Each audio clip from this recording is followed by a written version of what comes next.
wabarakatuh. Melihat kondisi akhlak milenial hingga generasi alfa gimana Pak?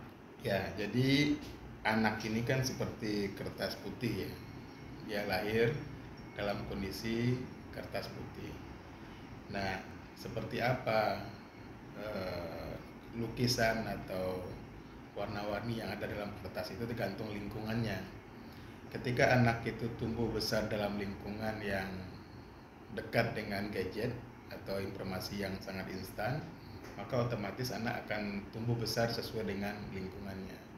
Mungkin berbeda dengan anak-anak yang di desa, di kampung yang setiap hari main ke sawah, berinteraksi dengan alam, mungkin karakternya juga akan berbeda.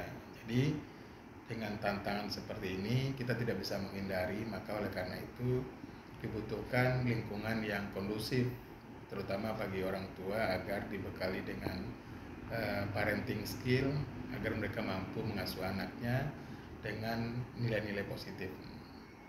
Tapi peran untuk anaknya sendiri bagaimana? Karena kan anak tidak bisa memilih beliau ataupun anak itu berada di lingkungan yang seperti apa. Ya, anak itu tidak bisa memilih, tapi orang tua yang memberikan pilihan. Karena sesuai dengan undang-undang, anak usia di bawah 18 tahun itu masih tanggung jawab orang tuanya. Jadi bukan diberikan pilihan pada anak, tapi pilihan pada orang tua, dia mau membentuk anaknya seperti apa. Nah, kalau kemudian dia menggunakan pola pengasuhan yang tanpa aturan, longgar, maka kemudian anak akan bebas melakukan apapun sehingga tidak ada kontrol.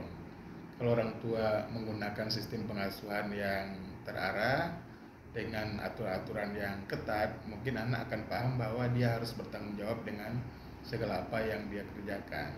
Jadi artinya di sini orang tua diberikan pilihan apakah dia akan konsen untuk membimbing membesarkan anaknya atau kemudian anaknya dilepas sesuai dengan apa yang ada di lingkungannya gitu. Menurut Bapak contoh konkret peraturan yang dibuat orang tua untuk anak mengenai gadget berapa jam idealnya? Ya, jadi ini dilemanya orang kota ya. Makanya kemudian ketika orang tua tidak berdaya, dia memilih anaknya masuk pesantren. Kenapa? Di pesantren itu dipaksa anak untuk lepas dari gadgetnya, sehingga dalam jangka waktu yang panjang dia bisa terhindar dari pengaruh-pengaruh gadget. Tapi ketika anak ada di tengah rumah, itu bahkan banyak kasus orang-orang yang berpendidikan tinggi, profesor, doktor, itu gagal dalam membuat komitmen dengan anaknya. Jadi memang persoalan parenting ini bukan persoalan pendidikan. Belum tentu yang pendidikannya tinggi mampu melakukan disiplin pada anak. Jadi oleh karena itu perlu ada pendidikan khusus bagi orang tua dalam mengasuh anak sehingga dia bisa membangun komunikasi yang positif, yang edukatif antara anak dan orang tua gitu. Kalau idealnya Bapak memberikan waktu menggunakan gadget untuk anak sendiri misalnya? Ya, sebetulnya untuk gadget itu, karena sekarang gini, banyak materi pendidikan yang ada dalam genggaman anak. Contoh, anak saya umur 5 tahun, dia belajar coding, kursus coding secara online dengan perusahaan luar. Nah, dia bertahun-tahun kemudian dibimbing menggunakan teknologi untuk membangun aplikasi dalam dunia daring online. Nah, ini kan pilihan minat juga. Ketika anak menekuni bidang IT dalam masa yang sangat kecil, dia juga belajar robotik segala macam. Nah, bagaimana menghindari mereka dari gadget? Ini kan tidak bisa dengan gadget. Jadi tinggal bagaimana kemudian orang memberikan pemahaman kepada anak, seperti anak kita tinggal di pinggir laut. Kalau anak itu dipagari tinggi-tinggi rumahnya supaya tidak ke pinggir pantai, suatu saat ketika orang tuanya pergi, anak manjat dan akhirnya hanyut juga. Nah, pilihan yang terbaik adalah mengajarkan dia berenang.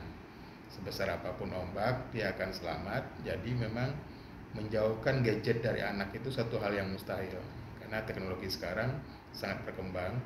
Nah, yang harus ditanamkan nilai-nilai bahwa mana yang bisa dia akses, mana yang tidak boleh dia akses. Artinya hal-hal yang belum pantas untuk anak tidak boleh diakses sama dia.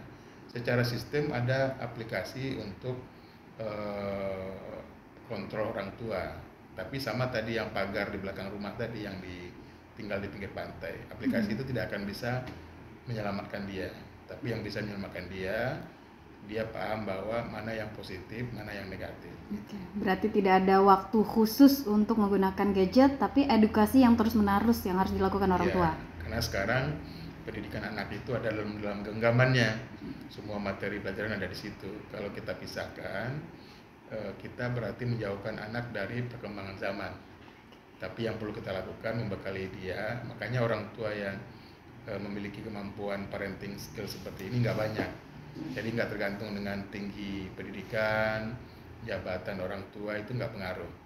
Jadi namanya parenting skill itu adalah suatu proses di mana orang tua belajar dan praktek dengan ahli yang betul-betul paham bagaimana cara mengasuh anak itu.